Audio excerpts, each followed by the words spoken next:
The Slender Man, a figure that has rose to a near iconic level. Memes, mythos and stories. A figure that was born on the internet in the form of creepypasta and perpetuated into pop culture. So much so that games have been made, horror movies have used the likeness, and now we are finally getting the Slender Man movie. The figure was initially created by Eric Knudsen, aka Victor Surge. The Slender Man was created as a tall, thin, faceless man in a black suit who would go around and terrorize children.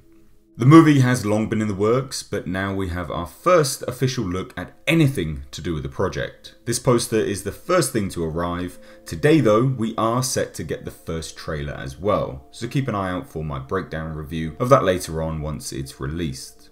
There isn't an official synopsis yet, but the script was penned by the creator of the figure, Victor Surge, and David Burke, so hopefully that gives some hope that the project will be true to the mythos and genuinely terrifying.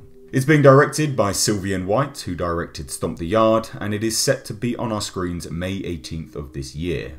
Horror has been on the rise lately, with Blumhouse proving budgets that don't need to be huge to reap massive profits, and also critical and fan success. It seems Sony's Screen Gems have now latched onto this idea, as their next few films lined up for release are all horror-based movies, The Slender Man being one of these. So, what do you guys make of this news, the poster, and are you excited for the trailer to drop later today? As always though, please do let me know all your thoughts down below in the comment section, and if you did enjoy this video then consider subscribing to the channel for more in the future and checking out my other content. I've been Mr. H, and until next time, I will catch you in the comment section.